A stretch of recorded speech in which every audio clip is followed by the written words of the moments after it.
give you a little kind of a little bit more insight.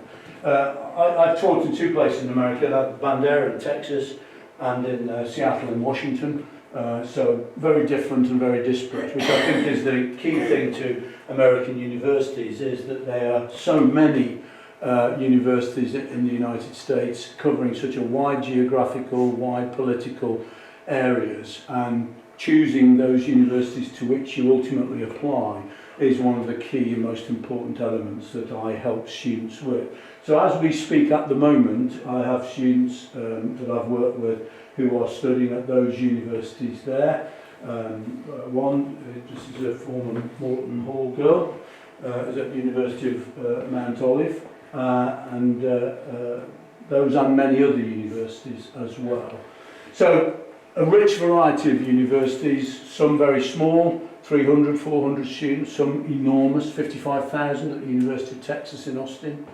And you've got everything in between, some rural universities, some urban ones. So selecting the universities that you might ultimately wish to apply to is one of the most important things. And these are some of the questions that I've tried to answer today a little bit, and I'll go through one or two of them fairly quickly, that you can apply to as many universities as you like. You apply at the beginning of year 13. You will hear by March of year 13, and it will be a decision, not an offer. So you will already have your offer from university in America before you've even started doing your A-levels. Difference between a university and a college. University has a big research facility, postgraduate students. Colleges tend to have just undergraduates. So of the Ivy League, they're all universities, but Amherst is a college, or even though it's as highly selective and high performance as any of the Ivy League schools, but it doesn't have a big research facility. Which universities make up the Ivy League doesn't matter, but what is important is that why is it the Ivy League? It's the Ivy League because it's an American football league. They play football against each other. They've made themselves into this Oxbridge kind of, and they are very highly selective. Why is MIT not an Ivy League school? Because it doesn't play football. And so therefore it's not allowed. How long is an undergraduate degree course? 4 years. Major is that main course of study that you do, counts to about 50% of your degree. Liberal arts means that you mix and match your degree. You have a major, and then underneath it you might have a minor, some elective courses, some core curriculum. Holistic application means they look at everything that makes you you, not just your academic performance. They look at your sport, music, art, drama, clubs, societies, passions, enthusiasms. Working with one boy in China who's suddenly announced that he's a passionate go-karter. He'd never mentioned that before. And so that's a big addition to his application. What is a GPA? It's a grade point average. Every American student knows, if I spoke to any girl in American high school, she'd know her grade point average, and she'd know what position she was, what rank she was in class, whereas you don't know either of those things. But GPA is essentially A is 4, B is 3, etc., etc. Acceptance rates for universities are the gauge which they use to determine how selective they are. Harvard this year accepted 3% of the students that applied. Okay, 3%. Oxford accepted 20% of the students that applied. Oxford is more selective in start off with, fewer people apply, but acceptance rate is quite an important thing. Accommodation situation, most first year students, freshmen as they're called, whether that's generally appropriate, but they're still called fresh people, fresh persons, first years, live on campus. Most universities require that first year students live on campus. Some live in dormitory style accommodation, small numbers. More now is with groups of students sharing, having a separate bedroom but sharing a kitchen and a bathroom and a study area. SAT is the test and ACT is the test that all American universities used to require you to do, but now most are test optional, so you don't have to do it, but I always recommend that students take it. It's an English and math test in SAT, science as well in ACT. And it does give you an extra sort of string to your bow if you, or an extra arrow in your quiver, if you are applying. It gives them something else to help judge you. Are there scholarships? Yes, there are, and they're for a whole range of things, not just sport, music, art, drama, design, technology, merit aid based on your GCSE scores. There are a whole raft of scholarships to help you afford the university fees, because as those of you who've been there know that Harvard this year is $89,000 a year to go. University of South Dakota is $12,000 a year to go, and everything in betwixt and in between. Needs Blind is a number of universities will take every student that goes there, that passes their admissions requirements, and they will pay any fee that that you prove that if you need full support. Harvard would educate every one of their 3,000 undergraduates free if those are the 3,000 students they want and they all need financial aid. So that's gone through those questions very quickly. And I'm very conscious at the time that Marcus has got a lot to say about it as well. So we'll move on. Most students apply to the US and don't know what they're applying for. They don't know what they're applying to. So that's my job, is to help make sure you do. You know that you're applying to a 4-year course, or a liberal arts course, or a specific degree course if you're going to a boutique university. What's the difference between Full Sail University in Florida and the University of South Dakota? So that's what I help you do, is to make those kind of informed choices. So I think this is Skidmore up in upstate New York. Fabulous facilities, fabulous campuses. Great deal of, a lot of the students, I try to encourage students to look at those universities, colleges that maybe not the best known. I have a good list of 85 universities, including places like Hendrix, that most people, Austin College, that people have never heard of, but are fabulous universities and will give you the kind of university experience that is particularly, designed for you. My son had an hour-and-a-half contact time his last year at Leeds College of Music. His girlfriend, now fiance, had 2 hours at Durham. You're unlikely to get less than 12 hours at American University. So you have more contact time, more regular assessments, more participation, different styles of approaches. So unbelievable facilities and campuses. That's essentially the sort of process, if you like, for American universities.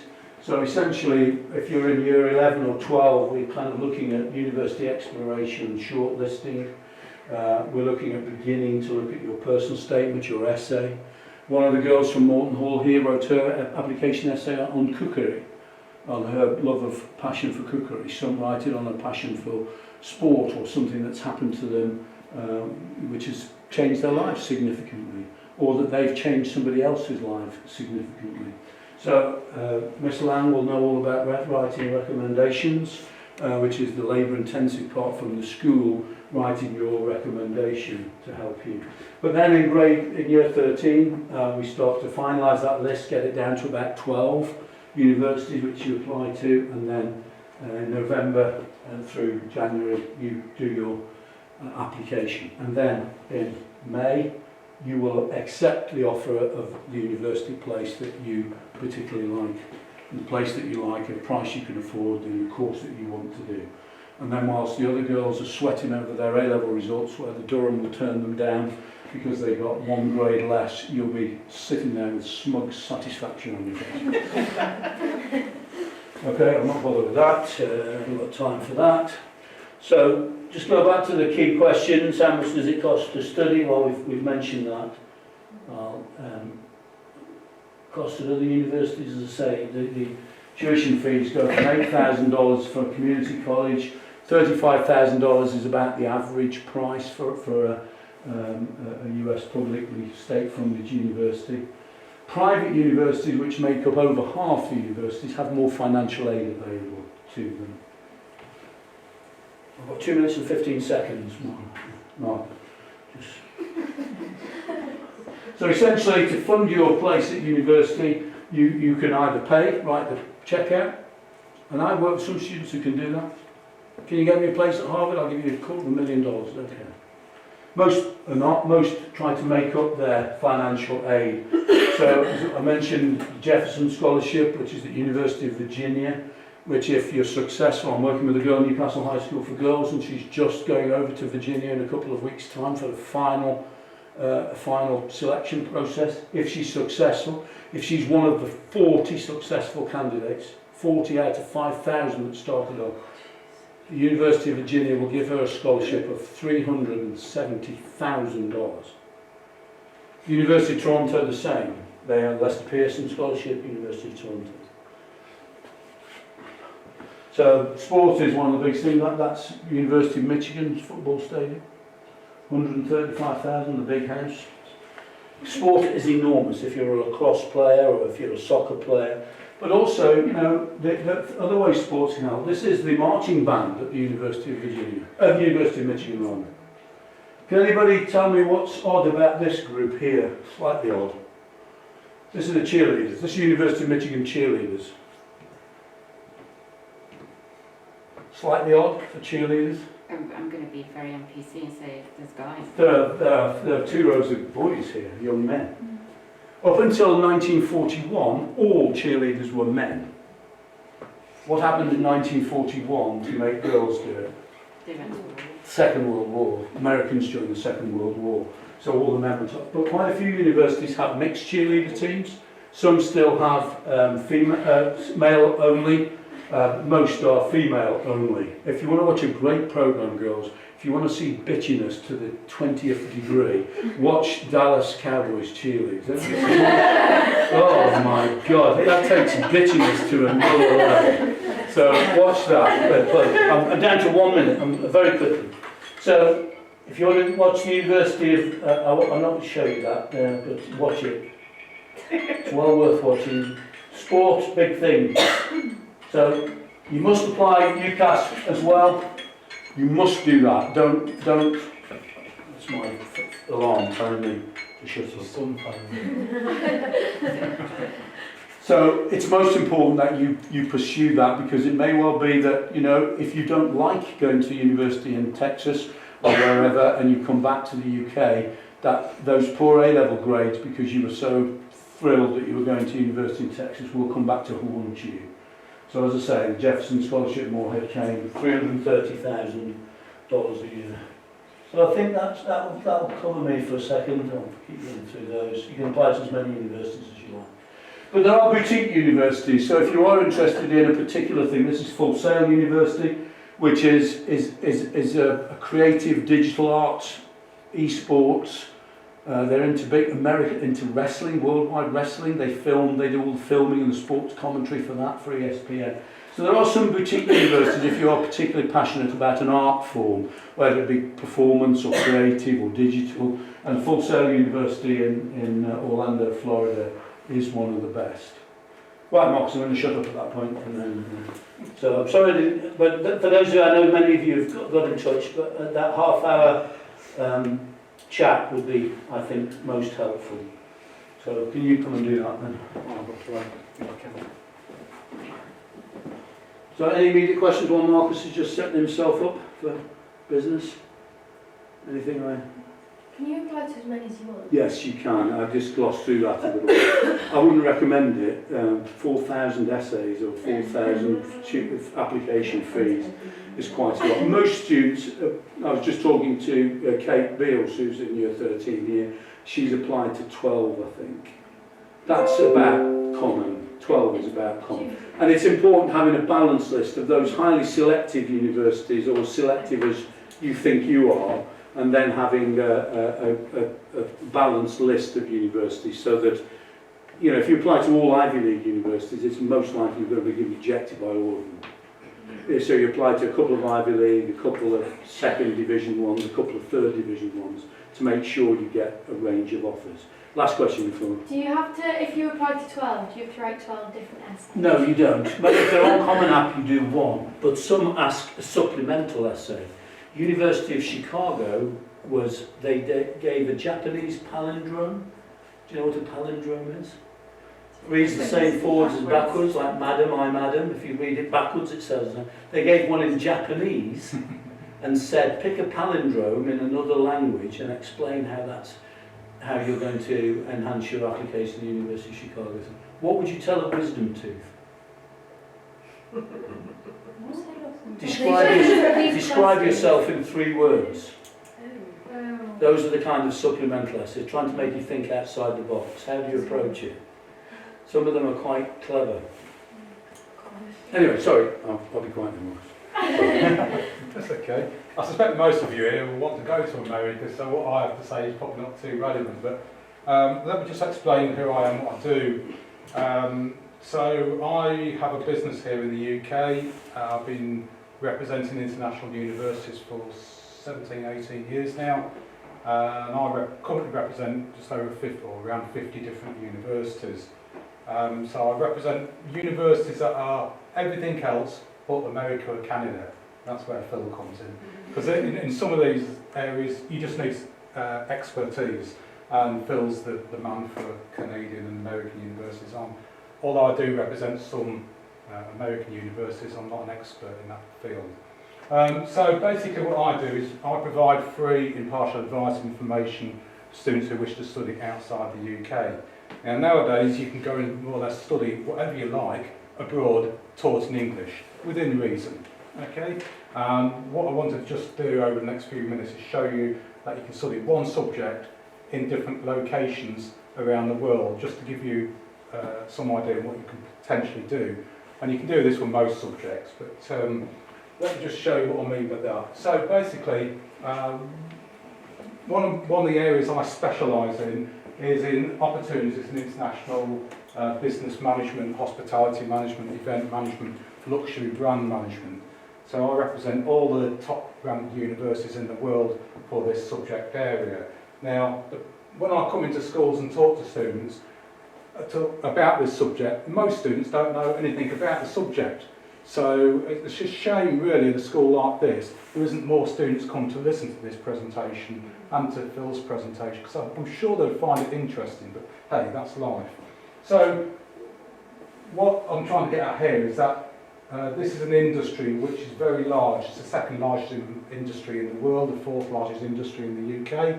And I visit somewhere around 90 independent schools a year, and there's not one school I visit that promotes this as a career. Bizarre, isn't it? I always think. But anyway, because most people think we're talking about working in hotels, clubs, resorts, restaurants, etc.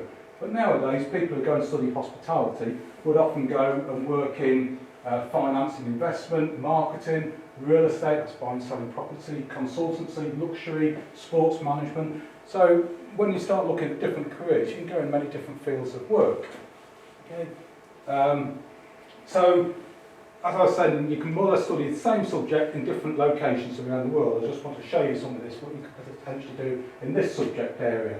When you study at some universities now, abroad, they include internships, work placements built into the actual degree. So these are business management degrees in hospitality, and you'll see here roughly each of these semesters is 6 months. In semester 2, you go out on a work placement built into the actual degree. And with these, you can go and take these wherever you like in the world. Then you do a second one here, depends which course you want to go into. You'll also tend to find now some international universities will incorporate their master's degree in with your undergraduate degree. So when you leave school here, you go on to an undergraduate degree, which is 3-4 years long, and then the next level up is the master's degree, and you can incorporate 2 types of qualifications in the same qualification, if that makes sense. So if you look at something like I've just shown you, these are universities that specialise just in hospitality business management. And here, in ranking terms, you look at global rankings, you've got all the top, or 7 of the top 8 universities in the world, all taught in English. And this is in Switzerland. Look at the locations there. Could I go to Manchester, middle of Manchester, and study this subject? Well, you could, but look at that, overlooking Montreux in Switzerland. What a stunning location. Anyway. So these are all taught in English, some in the French-speaking part of Switzerland, some in the German-speaking part of Switzerland. I have a campus in Marbella in the same, showing exactly the same programme, just a different location. In Australia, same programme, different location. In Dubai, same location, internships built in, and so forth. What I'm trying to say is you can go and study the same programme in different locations, and some of these programmes you can transfer within the degree programme. So potentially, you go and do your semester 1 in Switzerland, for example. You go and do your internship in, what should we say, the Seychelles. That'd be quite nice. Semester 3, you can go to Spain. Semester 4, do an internship in Oswestry. Right, semester 5 you go to London or France, you can go to different locations, and that's what you get from an international university, or you can just stay in the same country. Okay. Now this is something I've spoke to one or two of you this morning, I've seen one or two of you. A lot of international universities now have summer programs, 1, 2 and 3 week summer programs, ideal for year 11, 12 and sometimes year 13 students. You can go and do 1 or 2 weeks in Switzerland, 1 or 2 weeks in Spain, a week in London, a week in Switzerland as part of the summer program. Even if you're not interested in this subject area, having this kind of experience on a CV or an application form for a competitive university makes you stand out from the crowd. After you've read 200 applications for a course, with the same, or the students all studying the same A-level subjects, it gets a bit boring. So having somebody who's done something slightly different, like either work experience or a summer programme, makes you stand out from the crowd.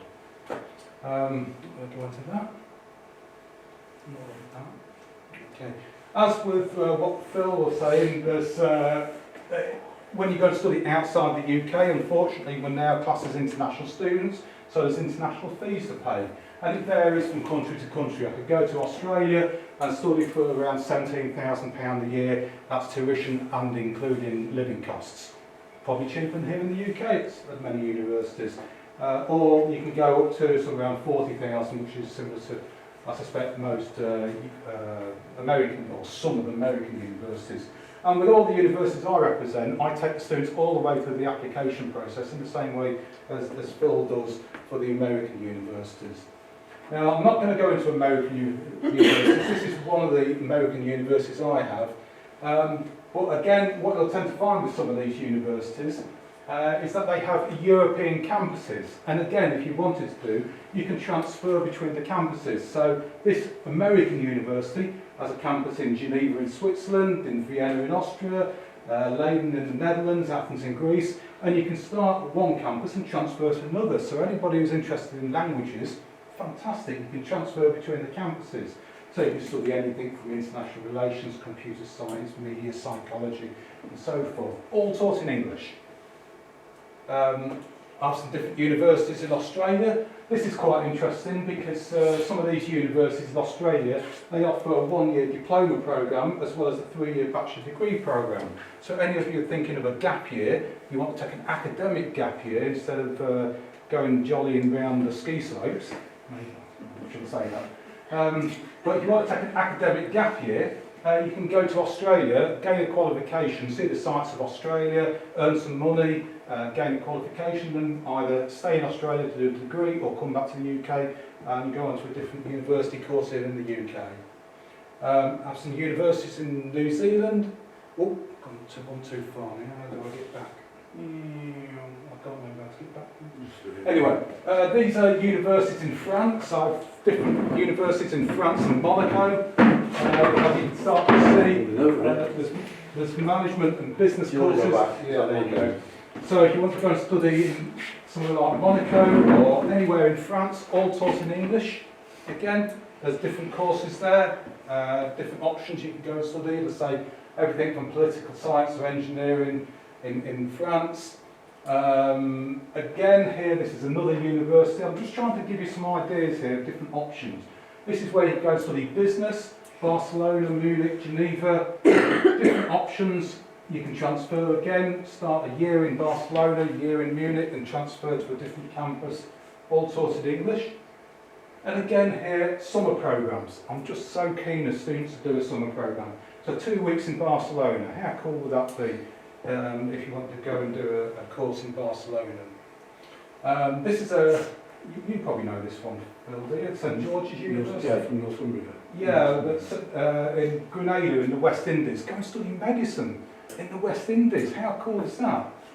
It's a lovely university. This is the university. Grenada. So that's not Northumbria University? No, that's not Newcastle. Northumbria. It's not. Okay, but Grenada, it's a beautiful place. Anyway, and then finally, and this is what one or two of you I've spoken to you this morning about. Some of you are quite creative students looking at art, design, fashion courses. This is the famous Italian fashion university called Istituto Marigoni Again, all taught in English. I have the London School of Fashion Design, Florence School of Fashion, Paris School of Fashion, and so forth. And again, if you wanted to, you can transfer between the campuses. Everything is taught in English. So you can go and study everything from fashion design here to product design, arts and curating. And again here, 1 and 3 week summer programmes either in Paris or in Milan. So what I'm trying to get you to think about is that you don't have to, here in the UK, you generally go to one university, study the same subject for 3 years. With a lot of international universities, you can transfer between campuses. It depends what you want to study and where. How's that? Pretty About good 10 ones. minutes. Absolutely. Questions? Anybody got any questions? Yeah, go on. If you have like a lot of like different like you don't really know like which country, it's not like you can go and like visit all the universities in like 12 different countries. How is like the best way to like kind of bring it down to like a few? Okay. Well, it's quite interesting to say that. As you say, I represent quite a few universities in Switzerland. I always say to students, go to an open day in Switzerland. Okay, from Manchester Airport, I can get to most of those universities that I've shown you on there in about 2 hours. Now, I live in Lincolnshire, and it's taken me, it'll take me 4 hours to get home tonight from here. So what I'm trying to say is that the only difference is you've got to get up in a plane and down again. There's no other issue apart from going to see the universities. Most of the universities, from the United States perspective, is that they do virtual tours as well. So there's like campus tours where you can actually sit and visit on campus, do a campus tour of universities in a variety of states. And there are many that will have students who will take you on a virtual tour. So the student will guide you. She will take her phone and around the university campus and talk to you about, while showing you. The other thing I would suggest is if you want to go to one place, go to somewhere and then visit a number of campuses to get an idea. So it's no good going to Boston and then go to all of the Ivy League schools. You should go to Boston, then go to New York University, Columbia, Harvard, go to Boston College, Boston University. So you get a chance to visit a range of campuses offering. So if you go, as Mark said there, if you go to Switzerland, you can visit a number of campuses and get an idea.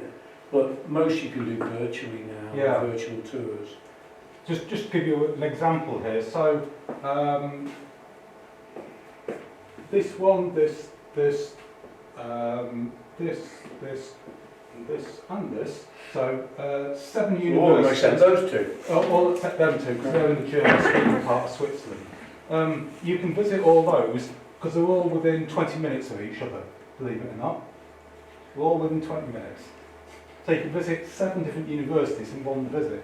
Potentially, it's virtually impossible to do it, but you could do it because you need half a day. You need half a day at each Yeah. campus really to be. But what I'm trying to say is it's not that far away to go and visit some of these universities. Like if you're interested in fashion, for example, or design, you go to Paris. I can organise for you to have a personal tour around some of these campuses, or Florence, or Milan. There's all sorts of ways. But you I'll go. go. I'll sign it. Any other questions? I always think it's a shame in a school like this. So we've been coming here years, both of us, and I just think there's so many students here who benefit from just looking at this sort of opportunity, whether it's what I have or what Phil has. Well, as Marcus said, I mean, it's the same with American universities, that they have lots and lots of different campuses in different cities in the world. So going to University of Dallas means you can do a year in Rome. Going to St Andrews here up in Scotland, you can do 2 years at St Andrews and 2 years at William and Mary College in Virginia. So there are all sorts of mix and match arrangements which universities are exploring now, so you are not limited like we used to be. No. I mean, I went to Birmingham University for 3 years and did biology, and that was it. Any other questions? All right. Thanks very much for coming. Thanks very much for Thank you.